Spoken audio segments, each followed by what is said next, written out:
घरी आल्यानंतर मी पहिल्यांदा ती वरती गेले दीदीला भेटायला. ह्यांना माहीतच नव्हतं आणि हे लोक बघा काय बोलतात.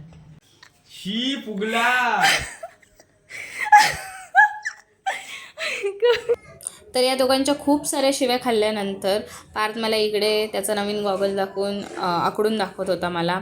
त्यानंतर मात्र मी झोपले आणि दुसऱ्या दिवशी मस्तपैकी सकाळी उठले आणि दिवसभर घरच्यांसोबत टाईम स्पेंड केला आणि संध्याकाळी असं ठरवलं पार्थने आणि मी की फिशिंगसाठी जायचं.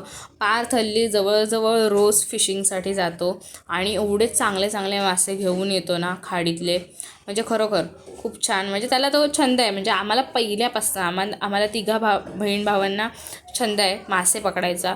सो आम्ही तिघं पण मासे पकडायला खूप जास्त हौशीने जातो.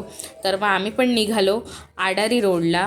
तर दरवेळी ह्याला मासे मिळतात, पण आम्हाला मासे मिळाले की नाही यासाठी पुढचा फुल व्लॉग नक्की बघा.